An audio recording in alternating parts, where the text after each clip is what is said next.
নমস্কার বন্ধুরা, আমার চ্যানেলে তোমাদের সবাইকে স্বাগত। আজকে আমি বানাচ্ছি কাঁচা টমেটোর ঝাল। তার জন্য নিয়েছি কাঁচা টমেটো, নিয়েছি আলু, নিয়েছি কালো জিরে, কাঁচা লঙ্কা, হলুদ গুঁড়ো, লঙ্কা গুঁড়ো, নুন, আর নিয়েছি সর্ষে বাটা। কড়াই তেল দিলাম,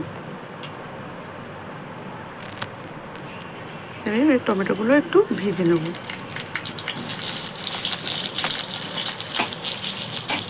খুব সামান্য ভাজবো, আমি এতে নুন দিইনি, এমনি ভেজেছি।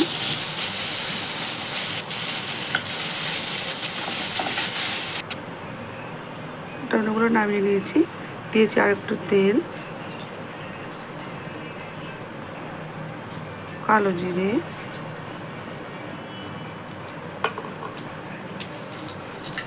কাঁচা লঙ্কা। এবারে আমি আলুগুলো দিয়ে দেবো, একটু নাড়ে দিয়ে দেবো হলুদ গুঁড়ো, লঙ্কা গুঁড়ো, দেব নুন,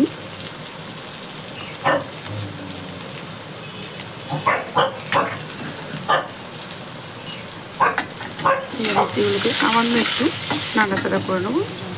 এবার দিয়ে দেবো জল। দেখো আলুগুলো সেদ্ধ হয়ে গেছে, ফুটছে, আমি দিয়ে দেবো কাঁচা টমেটো।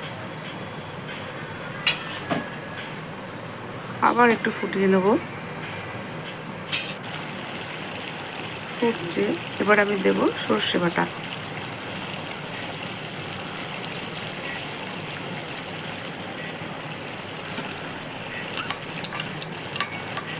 দিয়ে আরও কিছুক্ষণ ফোটাবো।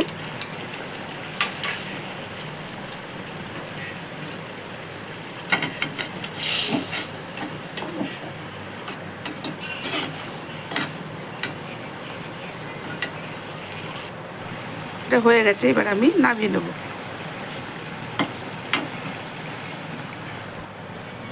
কাঁচা টমেটোর তরকারি আমার রেডি।